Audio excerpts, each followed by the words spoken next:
The widow of a man who died after taking the anti-AIDS drug AZT today began unprecedented legal action against its manufacturers.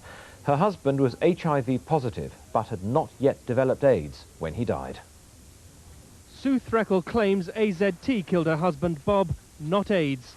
He was a haemophiliac who contracted the HIV virus, but she alleges it was only when Bob started using the drug that his health deteriorated. Now, for the sake of their son, she wants answers. He said, "I didn't kiss Daddy goodbye. You took him away from me before I kissed him goodbye. Now I want some answers. I want to be able to turn around to this child and explain why." And today, Mrs. Threakell's lawyers issued a writ against AZT's manufacturers, Wellcome. It's the information that scientists around the world have developed, a lot of which is presently still confidential, needs to be out in the open so that doctors can better decide on treatment for HIV-positive people. The manufacturers, Wellcome, say they will defend this action vigorously. And other patients who've seen the new Concord trial results say earlier doubts about AZT may be premature. But Concord does not show that AZT does not work.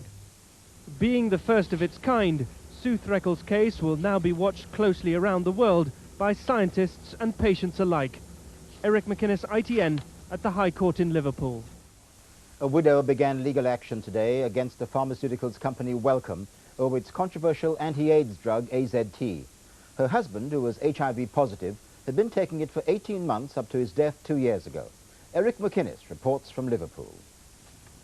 Sue Threakell claims that AZT killed her husband Bob, not the onset of AIDS.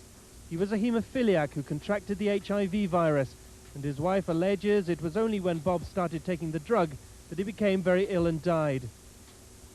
She points to his death certificate, which records that he died of respiratory failure and bronchopneumonia. Mrs. Threakell alleges AZT caused both. She kept his diaries.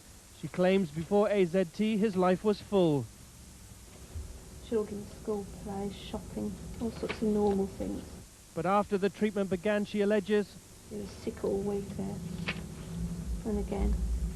and now for the sake of her son, she wants answers. He said, "I didn't kiss Daddy goodbye. You took him away from me before I kissed him goodbye. Now I want some answers. I want to be able to turn around to this child and explain why." But AZT's manufacturers, Wellcome, said today they'd fight this action vigorously. They claim AZT does help patients like Bob. Other HIV sufferers who've seen the latest trial results claim doubts about AZT may be premature.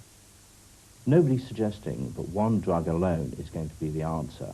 AZT working with other drugs could well be the answer, as could many other therapies working together. Being the first of its kind, this legal action is likely to be followed closely by scientists around the world and by patients themselves.